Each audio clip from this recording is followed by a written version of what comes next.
Actually, hindi ko naman pangarap yung house and lot, sir. Kasi ngayon, di ba, itong bahay naman na nakuha na namin, hindi ko pangarap to. Ang pangarap ko yung sasakyan na may, yung parang captain seat. Kaso hindi na siya umabot. Ngayon na kaya ko na siyang bilhin, hindi na siya umabot kasi wala na yung anak ko. So, doon lang, yun lang ang palag. Kaya pag halimbawa, hindi marami kaming benta, umiiyak ako kasi sabi ko, sabi ko, ate, hindi mo man lang naano yung pangarap ko for you. Gaano ninyo kakilala ang mga Bangsamoro? Welcome to the Amigani Talk Show. Ito ang programang maghahatid sa inyo ng mga totoong kwento ng kabayanihan, kagalingan at mga kagandahang asal na tiyak na mapupulutan ng magagandang aral. Halina't samahan niyo kami at sabay-sabay tayong matuto kasama ang iba't ibang personalidad ng Bangsamoro. Bismillah, Assalamualaikum warahmatullahi ta'ala wabarakatuhu. Today, I am honored to have the owner of the #1 iPhone store in Cotabato City, a mom, an entrepreneur from Dulawan, Datupiang. None other than Mayora. Hi po. Your real name po ay? Georgian Draper po. Georgian Draper. Georgian. Opo. Georgian. Opo. Okay. Oh, what a powerful name. Opo. Bakit Mayora ang tawag sa'yo? Mayora siya kasi yun ang tawag ng mga kapatid ko sa akin. Mayora kasi yung mga daway ako yung mga lalaking mga ears like this. Okay. Tapos yung pag nagpakain kayong maramihan, pag namigay, yung parang Parang ganun. Mayora talaga. Parang Mayora. So yun ang tawag ng kapatid ko. And then sabi ng supplier ko sa akin, why not Mayora ang gamitin mo? Kasi parang mas maganda siya. Sabi ko, branding. oo, sabi ko parang nakakahiya kasi hindi naman ako totoong Mayora talaga. Di ba yung parang tas sabi ng supplier ko, sabi niya, parang maganda yan siya kasi pwedeng pang social, pwedeng pang masa. So parang sabi niya, maganda sa tenga. Kaya nabuo yung Mayora Gadgets. And right now nga sa Cotabato City, no, talagang tumatak, no, Mayora. But before going deeper onto that, kumusta ka ngayon, ma'am? Medyo okay na. Okay po. Okay. Ba't may medyo? Kasi last year kasi, yung anak ko, meron kasi akong special child, meron siyang hydro. So, last year, actually ganitong month din siya namatay. Parang October 28 siya nawala. So, parang matagal ako. Matagal yung pag-move on. Actually, parang hindi ka naman talaga makamove on pag nanay ka. Ang pwede lang mangyari is, you have to accept, no? Yes, But moving ganun. on, parang mahirap. Parang mahirap. Anyway, pupunta tayo dyan. Ilang taon na po ang Mayora Gadgets? Nag-start kami 2016. 2016. Oo, 8 years. 8 years na siya. Oo, sobra 8 years na. But before po kayo nag-venture into that business, ano po yung ginagawa niyo? Maaga ako nag-work. Okay. Nag-work dito sa sa Cotabato City. And then, sa ibang bansa din. Okay. Tapos, Also pagbalik ko, parang feeling ko napagod ako masyado. So, parang ang winish ko noon is, yung goal ko na lang, pag nag-asawa ako, plain housewife lang talaga ako. Gusto ko lang yung asikaso yung... Sa bahay lang. Oo, yung sa bahay lang, hintay kong asawa ko. Pero hindi ko pala siya kaya. Kasi hindi ganun yung nakasanayan ko. Naging breadwinner po kayo ng family niyo. Yes. And speaking of that, ilan kayo? Kasi madami kayo, di ba? Oo, parang 12 lang kami. 12 lang. Opo, kasi sabi ng teacher ko, para hindi ma-shock yung mga tao, sabihin mo may lang. So, 12 lang kami. Isang dosena lang naman. Opo, isang nanay, isang tatay, isang dosena kami. Okay. Tapos, you are the... Pangalawa. Opo. Okay. May kuya akong lalaki, police. Okay. You are from Dulawan. Sa Dulawan, Datupiang. Okay. Opo. Ano sa tingin mo, ma'am, yung meron sa taga Dulawan na iba yung charisma when it comes to business? Siguro mga business-minded people, mga hard-working people, ganun po siguro ang pagkaano ko. Opo, kasi pag doon ka sa Dulawan, ako yung maliit pa lang ako, marunong na ako magbenta. Opo, ganun. Factor ba yung dahil maraming Chinese community? Oo, ganun siguro. Lola ko, Chinese po sila. May dugo na rin kayong Chinese. Okay. Opo. So that's why you are in business. By profession, ano po yung natapos niyo? Accounting and Financial Management po. Nagtapos ako sa NDU. Okay. Paano mo i-describe yung buhay niyo before? Mahirap lang po kami. Mahirap lang kami. Mahirap na halimbawa mag-aaral ako. So early in the morning, gagawa ng pastil yung nanay ko para ako yung maglalako early para doon ko kunin yung ang sinasabi ng nanay ko palagi. Pag hindi ka naglako, wala kang baon kasi doon ko kunin yung baon namin. So pag hindi ko nabenta yon, so wala kaming baon, kaya kailangan ko siyang ibenta. Okay. Sa buhay kasi natin, naniniwala ako na there is always turning point. Yung sinabi mo sa sarili mo na kailangan kong magsikap, kailangan kong umasenso. Siguro yung high school, siguro ako noon. Ay, parang Sige. nauna na yung ano ko. High school ako noon, tapos pag nagbabayad kami ng tuition, kasi magkakasabay yun eh. Tapos maghanap ng mga utangan yung tatay ko. Tapos parang inano ko sa sarili ko na kumbaga ayaw kong maging ganito ako forever. So kailangan meron akong gagawin. Wait lang. Sige. Kailangan meron akong gagawin sa araw-araw. Parang yun ang natatak sa mind ko na kasi ayaw kong magtumandang mahirap. Hindi naman sa yung gusto ko nang abutin yung langit. Pero ang sa akin yung bang magbabayad ka ng tuition, hindi ka na maghahanap ng utangan. Yung may pupuntahan kayo, may panggasolina ka. Yung ganun lang yung wish ko, ganun lang palagi. Tapos ang nasa isip ko palagi, kailangan magtapos muna ako ng pag-aaral. Kasi pag hindi ko natapos, forever kaming mahirap kasi ate ako eh. 'Di ba? So baka gayahin ako ng mga kapatid ko pag inuna ko yung pag-aasawa. Yun yung challenge, no? Kasi pag ate ka or panganay ka, kailangan mong iset yung standard. Oo, kailangan. Kasi parang, paano mo sasabihan yung kapatid mo, ganitong gawin mo, ikaw nauna ka nang naging pariwara, di ba? So, kailangan, iba, parang feeling ko nga, sobra pa ako sa nanay ko, iba strict ako sa nanay ko actually.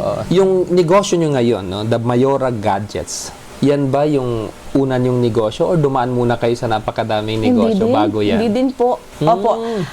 From, nung nag-asawa na kami doon na tayo mag-ano sa nag-asawa na kami. Yung asawa mo ay isang government employee? Opo, sa NFA yung asawa ko. Okay, sige. Tapos, nung nag-asawa na kami, meron kami nakuha doon sa kanto ng Sharif na parang mini grocery. So, meron kami mini grocery doon. Nagbuntis ako doon sa pangalawa. So, parang feeling ko na stress ako. Kaya, kumbaga, close yun, kinlose namin. Tapos, sabi ko sa asawa ko, yung benta nung binenta namin yung space, parang pina-assume. So, sabi ko, para yung pera nandyan pa rin, binili ko ng PisoNet.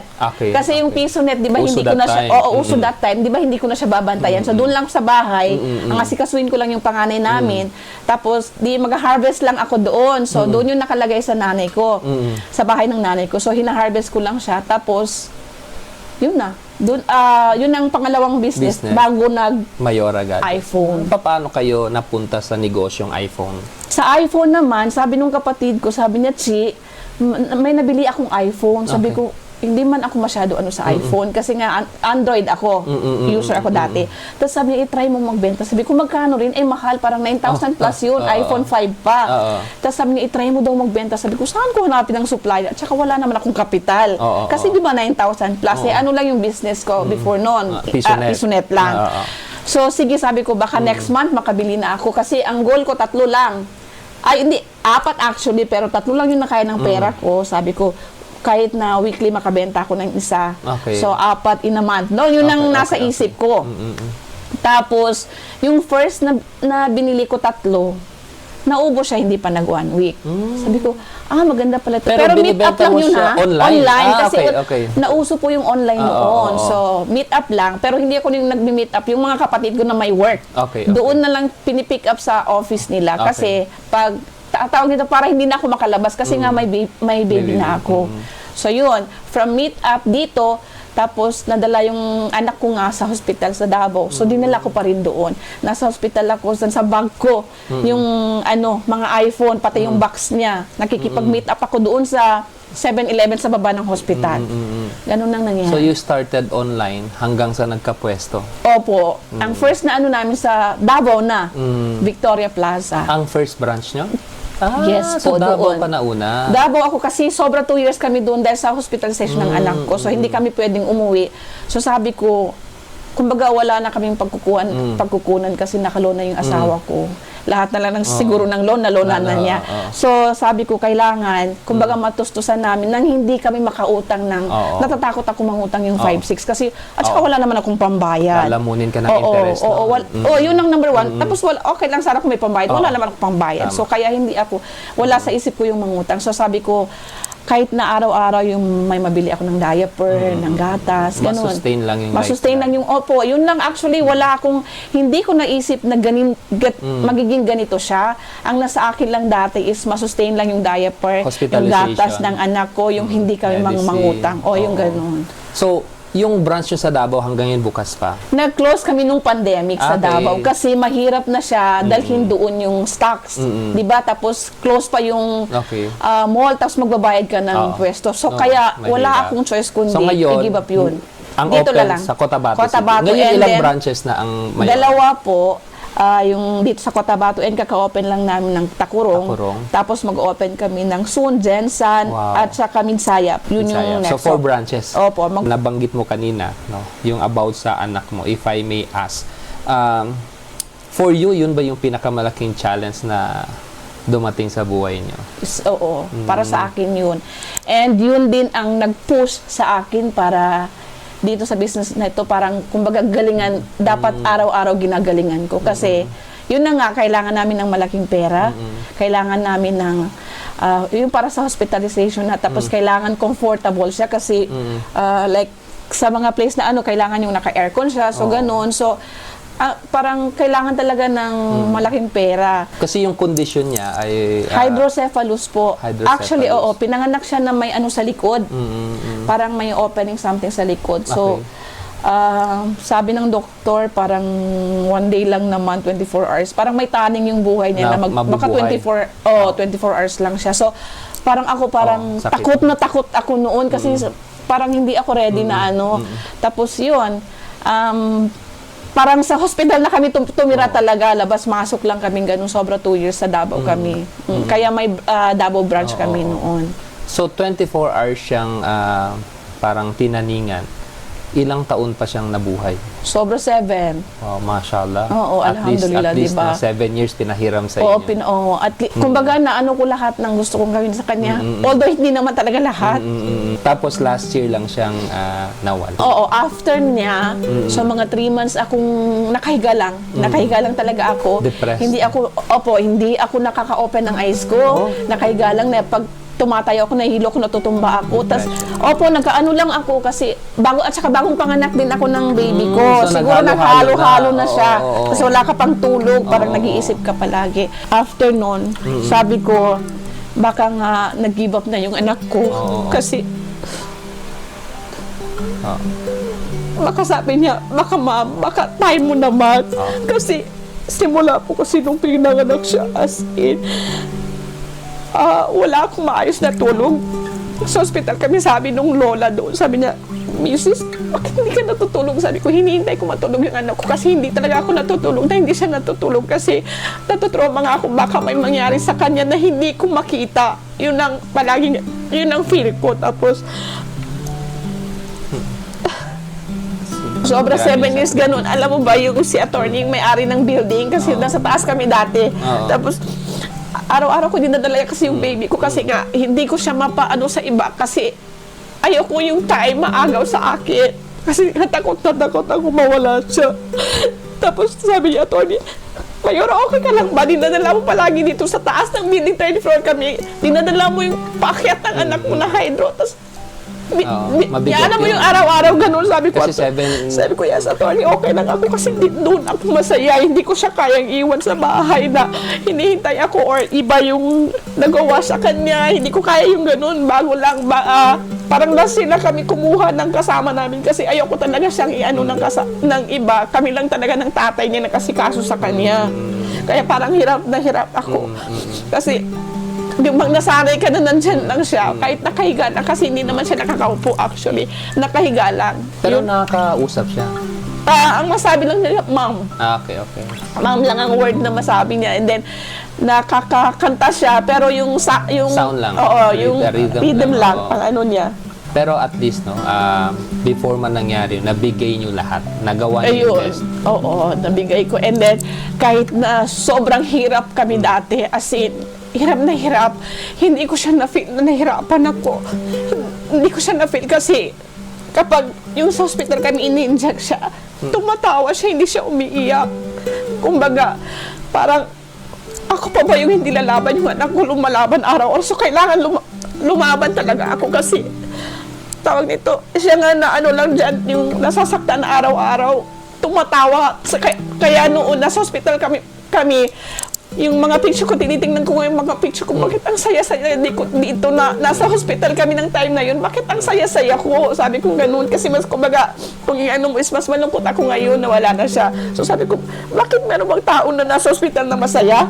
Di ba? Kasi malungkot dapat, di ba? So, ganun, siguro Kasi siguro no, yun yung gusto niyang ibigay sa inyo, yung puro masasayang alaala. Siguro. Baka may makapanood nito na dumadanas ng the same na pinagdaanan nyo. Kung may mensahe po kayo sa kanila, what would be that message? Laban lang kayo sa araw-araw. Huwag kayong mag-give up, lalo na kung yung anak nyo lumalaban. Ibigay nyo yung best nyo kasi mahirap na magsisihan mo pa. Kaya ako yung naiiyak lang ako palagi kasi yung mga magagandang memory lang yung naalala ko. Hindi ko naalala yung nahirapan ako actually. Tas na yung araw-araw sinasabi natin sa mga anak natin na love natin sila para ma-feel din nila, para yung mga anak natin palaging masaya. Siguro ganun asa nanay. Now, sa tingin mo, ma'am, ano yung pinaka-importanting ingredients ng success nyo sa Mayora Gadgets?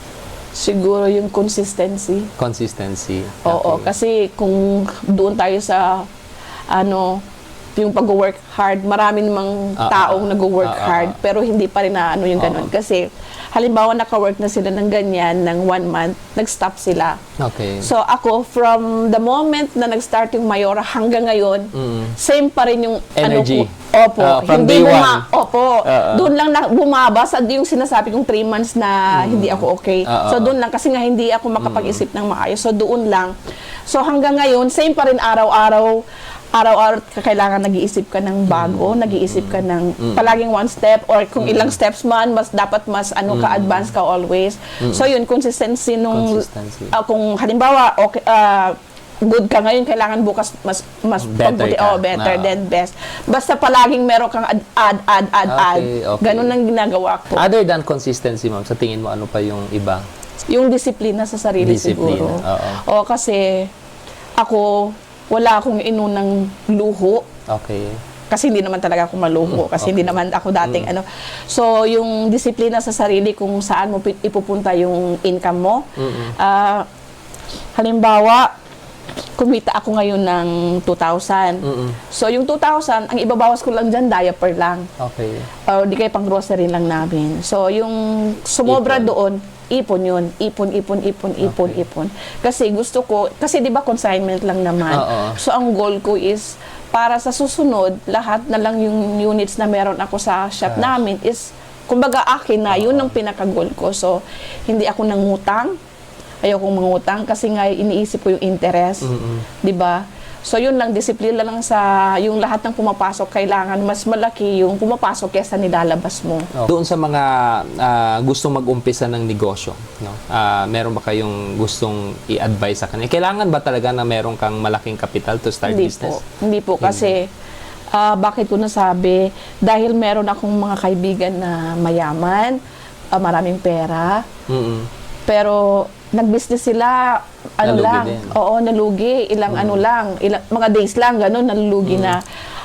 Hindi naman kailangan ng maraming pera talaga pag nag-business. Mag-start ka muna sa Start small. O yung start small. Tapos kailangan yung, kumbaga, yung pag-try mo is yung bang iniisip na malaki bang malulugi sa akin. Doon ka lang sa maliit kasi kung maliit, maliit lang ang lugi mo. So hindi ka pa sure. So maliit lang ang lugi mo. So doon dapat start small ka lang muna. Hindi at saka hindi ibig sabihin na mahirap tayo, hindi tayo pwedeng mag-business. So yun talaga. So lahat po pwedeng mag-business. Yung kung asawa ka, sa bahay ka lang, pwede ka mag-business, wag mong stuck ang sarili mo dyan, wag mong yung nandyan ka lang, tambay ka, pwede ka mag-business. Lahat po tayo pwede mag-business kasi lahat naman tayo may utak. Exactly. O, diba? So mindset lang. And pag gusto mo, may paraan. Yes. Pag ayaw mo, maraming dahilan. Oo. But always look for ways, no? Wag yung reason. Dapat positive ka. When it comes, ma'am, doon sa products, no, sa prices and services, ano ba yung meron kay Mayora na wala sa iba? lowest price kami sa Pinas. As in sa Pinas, Sa kahit Pinas. opo. Yun yung pinaka-edge mo doon. Buong Pilipinas ang pinag-uusapan Opo. Yung markup mo din, hindi ganun kalaki. Hindi. Chinese Oo. talaga. No? Oo, Ang Chinese, kahit bahala piso sila. liit, basta dami. Basta dami. Yun Ganon. yun yung concept. Ganon, Kaya diba? sa mga gusto Oo. magka-iPhone dyan, try to visit the page, no? Mayora, Mayora Gadgets. Gadgets. Yes. Ipa-flash ko po dito sa video na to. Then, try nyo mag-scan doon. No, wala nang reason ngayon para hindi magka-iPhone. Wala na. Yun ang goal ng Mayora. Yung lahat na lang sa Pilipinas, naka-Apple, naka-iPhone na. Meron ka bang gustong pasalamatan sa success na for sure marami sila, no? Pero if you will just name few, no? Huwag sana magtampo yung mga Oo, yung makakalimutan. mga hindi na masabi. Alam nyo na. Oo, pero you sige. can choose na huwag sila pangalanan if you want. Pero baka meron ka, kasi minsan sa journey natin towards our life, merong mga tao na talagang sobrang nagmamarka sa atin. So, meron ka bang gustong pasalamatan? Siguro yung other than sa nanay ko, kasi nanay ko, syempre alam naman talaga natin na yung nanay ko, yung number one ng nanay ko sa akin. Siguro ang gusto kong pasalamatan talaga is bakit na tayo dito? Yung boss ko dati, si Ma'am Delia Sumail, kasi yun po siya po kasi yung unang nagtiwala. Kasi doon yung unang work ko siya yung unang nagtiwala sa akin. Siya yung unang nagtiwala. Sila yung mag-asawa, actually si Uncle. Sila yung unang nagtiwala sa family ko. Kasi hindi lang po ako yung kinuha, pati yung mga kapatid ko. And, grabe rin kasi siya mag-work. So, na-adapt ko yung paano siya mag-work. Parang napasok ko sa katawan ko. Yung disiplina niya sa sarili niya. So, nakita ko paano siya mag-work. Yung simpleng tao lang siya. So, parang yun ang naano ko talaga na ganito. Na-adapt Gusto ko kagaya niya, maging kagaya niya. And doon talaga ako nagpapasalamat sa pagtitiwala na binigyan niya sa family. Kasi actually, sir, hindi ko naman talaga, yung mga kapatid ko kasi, yung iba, ako yung nagpaaral. Pero hindi ko naman po kayang paaralin kung magkano lang yung sahod ko. Pero si Ma'am Delia po, tumulong. Lahat po, kahit yung magkas-advance ako dati kasi nga, magbabayad naman yung isang kapatid ko, magbabayad naman yung isang kapatid ko. Tapos, hindi na niya nililista. Oo, kuno muna yung para hindi ka ma-stress. So, kung hindi siguro dahil sa tiwala niya, hindi makatapos yung mga ibang kapatid ko. Tapos, kung hindi sa tiwala niya, kung hindi siya nagtiwala sa akin, baka sa iba ako napunta. Tapos, hindi ko maano hindi ko ma-adapt yung ugali. Yung niya sa business. Wala ka dito ngayon. Wala siguro ako ngayon dito. And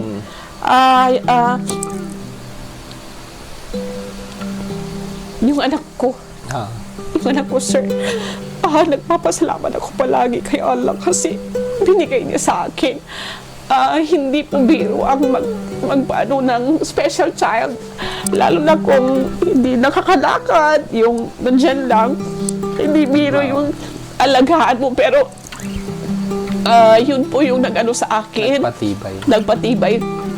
Yun yung nagbigay, parang nag-push sa akin na dapat galingan ko araw-araw kasi para mabili ko ito sa anak ko.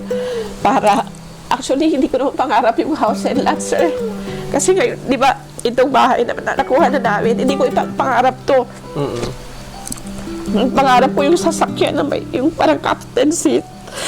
Kaso hindi na siya umabot. Ngayon na kaya ko na siyang bilhin, hindi na siya umabot kasi wala na yung anak ko. So, yun lang ang palag. Kaya pag halimbawa marami kaming benta, umiiyak ako kasi sabi ko, sabi ko, ate, hindi mo man lang yung pangarap ko for you, yung pinakapangarap ko kasi nabigay ko naman sa lahat. Pero yun lang po, yung isa na lang talaga yung sasakyan na, yung para sa akin, bonggang-bongga para sa kanya, yung parang yun yung dapat sa kanya, yung parang bagay na bagay sa kanya kasi madadala ko na siya kahit saan. Dahil hindi ko siya inaano, di ba, parang ganun. Ayun, ate.